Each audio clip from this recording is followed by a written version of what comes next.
In 2008, the United States experienced the largest financial system failure since the Great Depression. Banks collapsed, millions lost their homes, retirement savings disappeared overnight. And the most shocking part, this disaster didn't come from war, terrorism, or a natural catastrophe. It was created inside the financial system itself. Today we're breaking down how the 2008 financial crisis happened, who caused it, who paid the price, and why experts warn it could happen again. This is the story of greed, blind trust, and a system that was built to fail. Chapter 1, The American Dream, TRNS Dangerous. In the early 2000s, America was obsessed with one thing: homeownership. The message was simple: buy a house now, prices only go up. Banks aggressively pushed mortgages even to people with low income, no savings, bad credit. These loans were called subprime mortgages. By 2006, over 20% of U.S. mortgages were subprime. Many borrowers were approved without proof of income. Some loans had teaser rates that exploded after a few years. It wasn't responsible lending. It was reckless expansion. Chapter 2, The Financial Weapon Nobody Understood. Here's where things get dangerous. Banks didn't keep these risky mortgages. Instead, they bundled thousands of home loans together, turned them into financial products, sold them to investors worldwide. These were called mortgage-backed securities, or MBS. Then came an even more complex product, collateralized debt obligations, or CDOs. These products, mixed safe loans with risky ones, were rated AAA extremely safe by rating agencies. Were sold to pension funds, governments, and banks. In reality, they were financial time bombs. Chapter 3, Rating Agencies and the Illusion of Safety. Why did everyone trust these investments? Because credit rating agencies said they were safe. But here's the conflict. Banks paid rating agencies for ratings. Higher ratings meant more profit for everyone involved.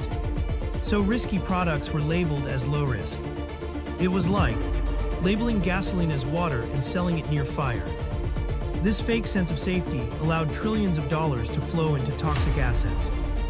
Chapter 4, The Housing Bubble BURSTS. By 2007, housing prices stopped rising. Borrowers began to struggle. Adjustable interest rates increased. Monthly payments doubled or tripled. Refinancing became impossible. Defaults exploded. As people stopped paying, mortgage-backed securities lost value. Banks realized their assets were worthless. Trust between financial institutions vanished. Credit froze. The system started collapsing.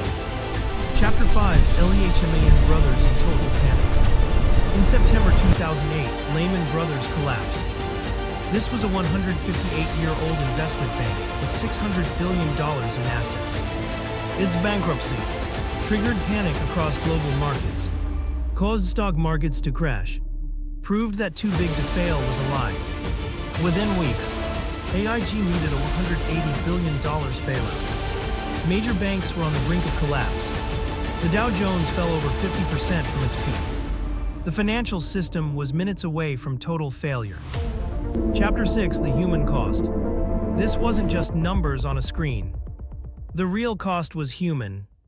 Between 2008 and 2012, 10 million Americans lost their homes. 8.7 million jobs disappeared. Household wealth dropped by $19 trillion. Retirement accounts were wiped out. Entire communities collapsed. Meanwhile, most major banks survived. Executives kept bonuses.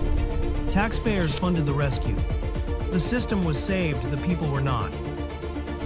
Chapter 7, Government Response and Bailouts. The U.S. government stepped in with $700 billion TARP bailout, emergency Federal Reserve lending, zero interest rate policies. These actions prevented total collapse, stabilized banks, shifted massive risk to taxpayers.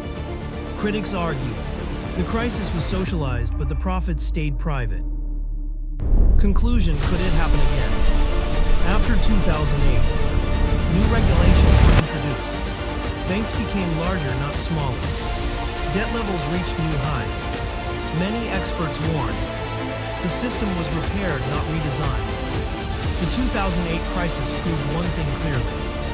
When greed replaces responsibility, the system eventually collapses. And when it does, ordinary people always pay the price. If you want more deep dives into hidden failures, financial truths, and real-world power systems, subscribe, like, and stay curious. Because understanding history is the first step to surviving the future.